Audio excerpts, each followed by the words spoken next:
Il faut qu'on parle des disclaimers. Disclaimer. Non, je vais pas en faire ici. Cette vidéo est en réponse à pas mal de commentaires que j'ai reçus disant Goat, franchement, on a compris les disclaimers, c'est bon. Pourtant, j'en mets toujours. Pourquoi? Il y a plusieurs raisons à cela. Et la première en vidéo. Ces actions s'envolent. Chaque matin à 9 h, je partage les 3 actions les plus performantes du moment dans notre groupe WhatsApp officiel. D'année 100% gratuit. Aucun abonnement requis. Vous recevrez des signaux d'achat de vente clairs, vous saurez toujours exactement quoi faire. C'est la raison pour laquelle personne ne quitte le groupe. Vous voulez garder une longueur d'avance et saisir les meilleures opportunités. Rejoignez-nous maintenant. Ces actions s'envolent. Chaque matin. Franchement, est-ce que j'ai vraiment besoin d'aller plus loin? Je vais le faire, parce que j'ai plein de trucs à raconter et que j'ai quand même préparé cette vidéo. Mais commençons par ça. Même si ici tu vas me dire oui, c'est un peu grossier, il n'y a pas une très bonne synchronisation labiale, tu vois, on voit que c'est pas vraiment le truc, la voix est un peu robotique, même si ils ont volé ma voix, ils ont recopié mes trucs, quoi, tu vois. Sans parler du décor, c'est le décor d'il y a 2 ans, donc je suppose que les gens vont se dire tiens, c'est bizarre, pourquoi est-ce qu'il est dans un autre décor? C'était un décor qui est maintenant devenu la chambre de ma fille, tu vois. Mais dans 2 ans, ce sera quoi, tu vois? Dans 3 ans, dans 5 ans. Parce que là, qu'est-ce qui empêchera les arnaqueurs de reprendre toutes les vidéos et les images disponibles de toi sur les réseaux sociaux, d'ensuite isoler la voix et de l'utiliser pour la refaire parler par IA, d'appeler ta grand-mère et de dire attention, mamie, je suis coincé à Bruxelles, je ne sais pas rentrer à la maison, j'ai été agressé, machin, envoie-moi 200 €, envoie-moi 300 € pour pouvoir rentrer en train ou prendre un taxi, etc. Et la grand-mère, elle se dit mon pauvre petit, elle tombe dans le panneau. Franchement, c'est une époque qui fait peur. Il y a des choses incroyables avec l'IA, mais bon, ça fait quand même un petit peu plus peur. Et donc déjà, première raison des disclaimers, l'usurpation d'identité. Franchement, c'est un peu chaud quand même. Merci aux abonnés qui ont directement compris que c'était faux et qui m'ont partagé ça parce que moi-même, évidemment, je suis pas en train de scroller et d'être abonné à des faux comptes de moi. Enfin, tu vois, c'est ça aussi qui est grave, c'est que moi, je ne suis pas au courant de la plupart des trucs ainsi. Donc, j'ai déposé une plainte, j'ai demandé le bannissement des comptes, etc. Il faut pas hésiter à signaler tout ça, évidemment. Et petit à petit, ça fait son bout de chemin. Le problème, c'est qu'évidemment, il suffit à d'autres arnaqueurs ou à ces arnaqueurs de créer de nouveaux comptes, etc. Donc, je pense pas que pour ça, il y ait vraiment des enquêtes qui soient hyper poussées où ils vont essayer de retrouver des enquêteurs et tout ça. J'en sais rien, moi je me renseigne sur le sujet pour essayer de faire un petit peu ce qui est possible pour protéger ça et je pense que le plus important c'est de faire avant tout de la prévention. Donc c'est la première raison qui me fait toujours mettre des disclaimers, d'accord? Plus de 300 vidéos, plus de 300 disclaimers dans chaque vidéo parce qu'un spectateur ça peut être la première vidéo qu'il voit sur GoTeco et donc il a droit à son petit disclaimer. Et donc, je me dis que ça fait un ensemble. Tu vois que tu te dis, OK, c'est la manière de fonctionner, disclaimer, aucun conseil d'investissement, un simple particulier, gestion bon père de famille, blablabla, blablabla. À un moment, tu as une image, une photo de moi, ça se vole facilement. Tu télécharges l'image, hop, tu l'utilises et tu dis, salut, c'est GoTeco, envoie-moi ton argent, je vais le gérer pour toi. Tu te dis, bah ouais, OK. C'est fake, c'est pas possible, le mec peut pas me demander ça, tu vois. Et si c'est quelqu'un qui me connaît pas, je me dis, tu vas quand même pas te faire avoir par quelqu'un en une fois au hasard, tu vois. Enfin, il y a un moment. Donc dans cette vidéo, ce qui est important pour moi, c'est d'expliquer pourquoi je fais des disclaimers, parce qu'il n'y a pas que cette raison-là, c'est seulement la première, mais j'en ai 3 autres, d'accord, à te présenter ici, à te dévoiler, à t'expliquer rapidement, je vais essayer de pas faire trop long. Et une chose importante à noter, c'est que 99% de ce que je fais est sur YouTube, d'accord. Tout se fait via YouTube, je fais un petit peu de TikTok, j'ai créé un compte Insta, un compte Facebook, mais c'était surtout pour bloquer le nom à la base, jusqu'à ce que je remarque maintenant qu'ils peuvent copier le nom sans aucun problème. Comme il n'y a pas beaucoup d'abonnés, c'est pas des comptes certifiés et donc il y a des gens qui créent des faux comptes, des arnaqueurs. Ils font ça, mais ils font ça avec plein de gens, beaucoup plus connus évidemment. Il faut savoir que j'ai uniquement 2 communautés privées. J'ai pas de compte WhatsApp, j'ai pas de groupe avec des conseils. Enfin, vous le savez, j'ai pas de Telegram, j'ai pas de Discord, de canal privé, etc. J'ai rien de tout ça. Ça va. Il y a 2 communautés privées. La première, elle est sur GoTeco Prime, donc ceux qui sont abonnés et qui voient les vidéos en avance, qui m'aident, qui donnent des petits commentaires sur attention, il faudrait peut-être modifier ça ou quoi. Tu vois, qui voient ça avant et qui soutiennent la chaîne. Donc là, il y a un petit canal privé pour discuter et être plus rapidement, avoir des réponses et discuter ensemble et tout ça. Mais là déjà, il n'y a pas de conseil, il n'y a aucun signal de trading, des machins ainsi. C'est évident. Et la deuxième, c'est sur eBay 360, mon programme de formation qui est complet. Bravo, merci à vous. Et du coup, je prends le temps évidemment de suivre un petit peu ces gens-là ici pendant 1 mois ou 2. Et je pense que fin janvier ou février, je réouvrirai de nouvelles places. Donc là-dedans, il y a aussi une communauté privée où on peut discuter, échanger et être sur un cadre plus pédagogique différent de YouTube et hors des réseaux sociaux. C'est ça qui est important, je trouve. Mais voilà, il n'y a pas de groupe WhatsApp, pas de Telegram, rien du tout.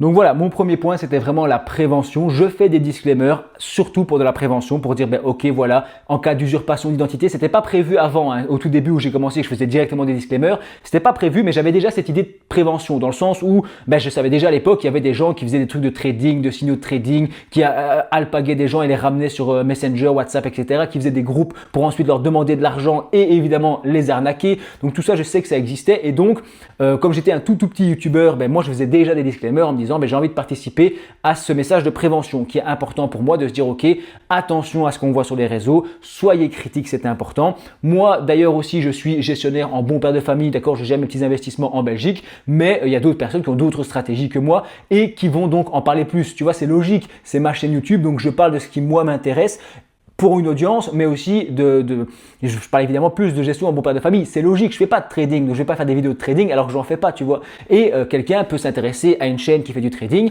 et c'est comme ça que tu mélanges un petit peu, tu confrontes les points de vue et tout ça et tu as plusieurs idées et donc tu peux créer ton esprit critique. Beaucoup de créateurs négligent complètement les disclaimers. Moi, j'en fais des tonnes. Beaucoup négligent ça. Ils mettent un petit bandeau ou une phrase, genre attention à investir, comporte des risques, le disclaimer. C'est tout. Ils passent ça très vite à la trappe parce qu'ils savent que ça alourdit évidemment une vidéo. C'est des fois 10, 15, 20, 30 secondes de vidéo. Ça peut faire quitter les gens prématurément. C'est mauvais pour ta rétention en vidéo. Mais voilà, moi, j'y mets un point d'honneur. Je le fais toujours. C'est important. Deuxième point clé, c'est le cadre en fait. J'essaye de faire un univers un peu Goteco et d'avoir une identité et qu'on comprenne un peu l'univers de la chaîne. Il n'y a pas des vidéos qui sont avec disclaimer, sans disclaimer, il n'y en a pas certaines qui sont avec précaution et d'autres sans précaution. J'ai envie de faire un système général, un cadre de disclaimer qui dit ok, lui quand il parle, on sait que voilà, faut être critique, qu'il n'essaie pas d'imposer des idées, qu'il n'a aucun intérêt à faire acheter ci ou ça ou quoi, qu'il fait pas. Enfin tu vois, j'essaie d'être transparent aussi, c'est important. Et donc quand quelqu'un tombe sur une vidéo sortie de son contexte ou sur une phrase retirée sur TikTok ou un truc ainsi ou quoi, il se dit ok d'accord, de toute façon je connais l'ADN général de la chaîne Goteco, je sais que ce que je vois là n'est pas du conseil et donc même si c'est de l'arnaque, je pense que ça met la puce à l'oreille directement. On en rejoint cette idée de prévention. Je parle de plein de sujets, fiscalité belge, économie, ETF, tendance, etc. L'éducation financière de manière générale. Un contenu qui est grand public, destiné principalement aux adultes. Contenu pour adultes, ça fait un peu bizarre de dire ça, mais tu as compris dans le sens où c'est pas des ados qui investissent en bourse, donc c'est des gens qui sont plus vieux, d'accord. Et c'est pensé pour être accessible, agréable à suivre, ça reste aussi du divertissement. Le but, c'est d'éveiller la curiosité, d'allumer quelque chose et de te dire tiens, ça m'a intéressé ce truc-là, je vais aller creuser, je vais faire mes recherches, c'est aider à mettre le pied à l'étrier, c'est ça mon objectif et ensuite le spectateur avance de son côté. Donc il y a aussi les dates de péremption, tu vois, je fais des contenus d'actualité, je parle d'un truc, 2 semaines après, voilà, il y a un truc qui tombe dans l'actualité, ce n'est plus vrai, ou alors je présente par exemple en 2024 une vidéo sur comment investir en Belgique, je parle de la taxe des plus-values, du fait qu'on pouvait l'éviter machin et qu'il n'y en avait pas sur certaines conditions en Belgique et voilà, en 2026 cette vidéo-là ne sera plus bonne puisque évidemment, il y a une taxe sur les plus-values. Donc moi, ici, j'y pense parce que c'est une vidéo qui avait fait un peu de vues et donc je l'ai en tête. Je vais aller mettre un commentaire épinglé, je vais aller modifier la description, peut-être même le titre en mettant bien la date, même si les vidéos sont datées, tu vois. Mais l'idée, c'est qu'avec ces disclaimers, ça crée un cadre et quand on visionne une vidéo, on sait à quoi s'attendre. Ensuite, une autre question qu'on m'a souvent posée, c'est pourquoi tu ne donnes pas des conseils financiers? D'accord, ok, c'est une vidéo YouTube, c'est public, c'est pas personnalisé, tout ce que tu veux, c'est pas un conseil, on a compris, mais pourquoi tu fais pas un système de coaching où on pourrait se voir et tu réponds aux questions, tu analyses le patrimoine et tu me dis quoi acheter? On me le demande ça très souvent. Je ne le fais pas pour plusieurs raisons. La première, c'est une question de flemme, c'est que moi, je fais des vidéos quand j'ai le temps, le soir, quand les enfants y dorment.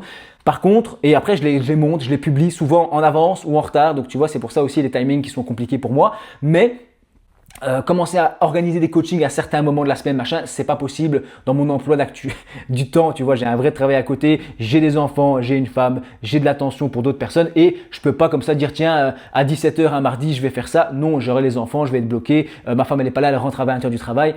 Donc tu vois, ça va pas. Donc ça, c'est la première raison.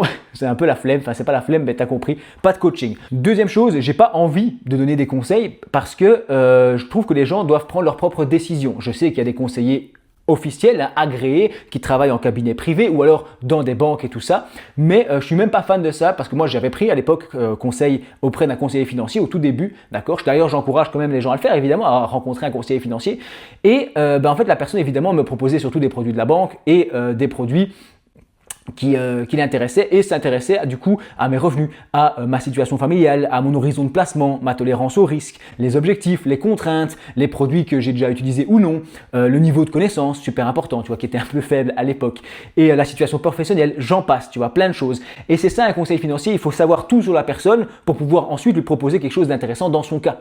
Parce que c'est comme si tu regardes une vidéo sur le sport, la musculation, et que le mec il dit ouais cet exercice-là il est super cool, il fait ça. Et tu dis, ben non, en fait, ouais, ok, si tu fais comme lui, ça va pas être positif parce que c'est pas l'exercice qui te correspond. Tu vois, il y a différents profils, différentes manières de faire, différentes intensités, différentes connaissances qui font que peut-être que ce que lui fait, c'est pas une bonne idée. C'est un exercice beaucoup trop difficile pour toi ou alors qui, toi, t'intéresse moins ou alors, tu vois que tu comprends un peu mon parallèle ici. Et donc, le conseiller financier, il te dit, tiens, vous pourriez prendre ceci, ça pourrait être intéressant. Même si à la fin, c'est quand même toujours à toi d'appuyer sur les boutons et de donner ton accord. C'est toi qui décides. Et moi, j'ai pas envie de porter cette responsabilité. Même si je me couvre, même si, imaginons, je fais du conseil, eh bien, j'ai pas envie de dire, tiens, prends ça. Et la personne se dit, ok, je vais faire ça. Elle le fait. 5 ans plus tard, ça marche pas.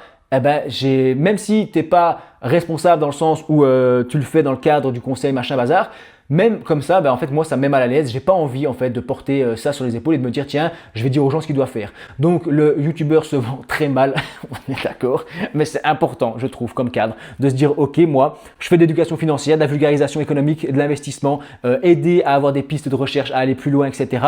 Je fais bien sûr une formation qui est beaucoup plus carrée, beaucoup plus complexe, beaucoup plus complète, on est d'accord, mais là aussi, il n'y a aucun conseil, aucune recommandation. Ça m'intéresse pas de dire aux gens ce qu'ils doivent faire. Je préfère développer l'autonomie et moi, dire tiens tu devrais prendre ci ou ça m'intéresse pas. C'est pas quelque chose qui m'anime et donc je ne pousse pas du tout dans cette direction-là, même si les certifications avec mon diplôme en gestion, un master, je pense que j'aurai déjà des dispenses, etc. Tu vois, je pourrais le faire, mais je te le dis, ça ne m'intéresse pas, d'accord? C'est pas ma volonté. Je ne touche pas l'argent des gens, ils font ce qu'ils veulent avec ce qu'ils ont et moi, je place une vidéo, voilà, tu vois, je mets ça là et je dis, ok, tu as visionné ça, c'est super, fais tes propres recherches, investir c'est risqué, blazar. Le gars, il a qu'à aller chercher ailleurs et ce qu'il fait, c'est lui qui en est pleinement responsable. Autre chose dans ce domaine-là que je trouve super intéressant, par contre, comme réflexion, c'est l'idée que quand on te dit, tiens, tu devrais prendre tel truc. Ok, très bien, tu prends ça. Et 5 ans après, ce n'est plus vrai. Ce truc-là était bien il y a 5 ans, mais aujourd'hui, il faudrait changer. Sauf que toi, tu n'as plus accès au conseiller. Et le conseiller, il passe pas ses journées à vérifier ce que tu fais. Et donc, en fait, tu te retrouves à garder un truc que tu ne devrais pas garder. Mais tu le gardes parce que tu ne connais pas suffisamment, en fait. Donc, pour moi, il faut être capable de gérer ça un petit peu soi-même et savoir prendre ses propres décisions et surtout les assumer. Et en prendre en fonction de son niveau de connaissance aussi, tu vois. Bref, passons au dernier point de cette vidéo. J'espère que c'est pas trop long parce que je parle beaucoup ici, mais j'essaye. C'est important pour moi, je trouve, d'expliquer ça pour ceux qui posent beaucoup de questions à ce niveau-là, pour ceux aussi qui disent les disclaimers c'est chiant et pour ceux aussi qui disent est-ce que tu veux pas me conseiller sur ma situation personnelle? La réponse est non. Troisième chose, c'est le format vidéo. J'en ai déjà un peu parlé, mais une vidéo sur YouTube, c'est du divertissement. 10 minutes de contenu pour parler de sujets qui ont parfois été des débats pendant des mois au niveau du gouvernement, ou 10 minutes pour parler de systèmes d'investissement qui durent depuis 100 ans et qui évoluent constamment, etc. 10 minutes, c'est trop peu. Ça donne l'idée générale, ça vulgarise, ça permet de se débloquer un petit peu, de se dire ok, je comprenais pas ça, mais avec des mots simples, comme il me l'a dit, voilà, maintenant j'ai compris, je vais pouvoir creuser, pousser le sujet. Tiens, ça, je reconnais les mots dont il a parlé. Et donc ça t'aide à un petit peu savoir aiguiller tes recherches et t'aider à avancer ou à démarrer correctement. Mais non, une vidéo YouTube n'est pas suffisante, on est d'accord. Quand je parle de taxes, par exemple, je parle d'une taxe, là, il y a une péremption, la fiscalité, elle évolue tout le temps, tu vois, donc les taxes, elles évoluent et je vais rarement dans le détail puisque oui, il y a des lois, des textes, etc. et des choses ainsi, mais je te cite jamais trop les lois, tu vois, parce que ce serait barbant. Donc, moi, je vulgarise, j'explique en gros comment ça fonctionne, mais à toi, spectateur, d'aller chercher les vraies lois, d'aller chercher plus de contenu et de creuser en substance. Tu vois que le disclaimer, il est vraiment essentiel. Bref, j'espère que tu comprends un petit peu mieux. Voilà, l'idée des disclaimers, ça fait partie de l'univers de la chaîne GoTecho avec 3 grands axes, d'accord, l'éducation, d'abord vulgariser des concepts parfois complexes, partager un petit peu ce que j'apprends, aider les autres à évoluer, à avoir une vue d'ensemble. Ensuite, divertissement, j'essaie que ce soit sympa à regarder. Et troisièmement, la prévention, notamment vis-à-vis des arnaques, des choses ainsi, et de ceux qui veulent t'amener sur des groupes et essayer de te faire acheter des choses, etc. Évite ça évidemment, fuis comme la peste, personne ne peut s'occuper mieux de ton argent que toi-même, d'accord? Et personne ne peut donner de conseils en investissement, mis à part un conseiller agréé qu'on rencontre dans son bureau, qui analyse ta situation personnelle et qui ensuite te donne des recommandations sur base de ça, pas une vidéo publique ainsi pour tout le monde. Donc le disclaimer, il sert à rappeler comment mes vidéos doivent être interprétées en toute situation, même si c'est un extrait retiré de son contexte, etc. Bref, je te dis merci d'avoir regardé cette vidéo jusqu'au bout.